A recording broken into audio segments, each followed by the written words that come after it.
Evet arkadaşlar, yeni bir arıza videosuyla karşınızdayız. Brother marka çok fonksiyonlu yazıcımızın fax tuşu ve yani diğer tuşların hepsi çalışıyor. Scan tuşu çalışmıyor. Bakın. Buna bastığımız zaman ses geliyor. Scan'a bastığımız zaman herhangi bir tepki yok. Kopya bastığımız zaman tepki yok. Bakın burada tepki var. Diğer tuşlarda tepki var bakın. Bu şekilde. Şimdi arkadaşlar, sizi bekletmemek adına biz 4 adet vidasını söktük.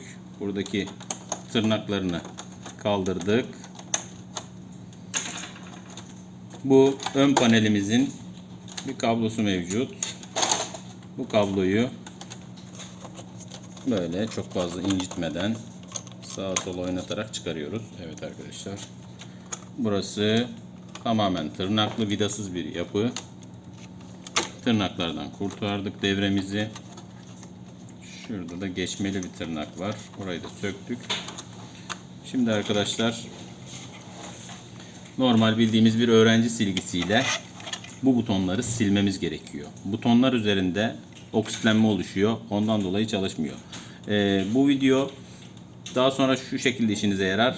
Normal bir kumanda devresiyle aynı çalışma prensibine sahip. Kumandaların kauçuk tuşları ve bu şekilde devresi olur.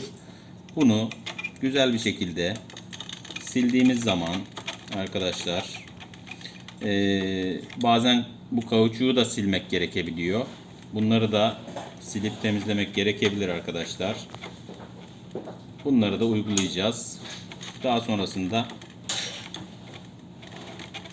neticeyi göreceğiz arkadaşlar hep birlikte. Evet.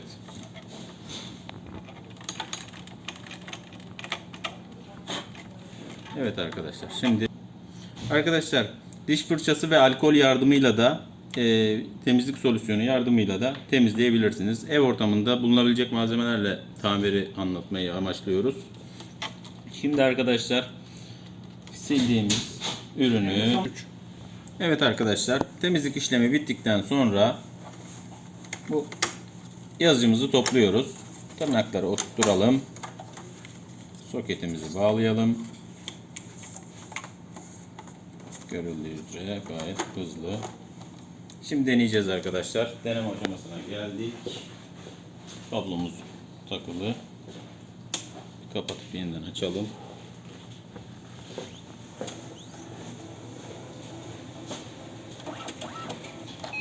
Evet arkadaşlar.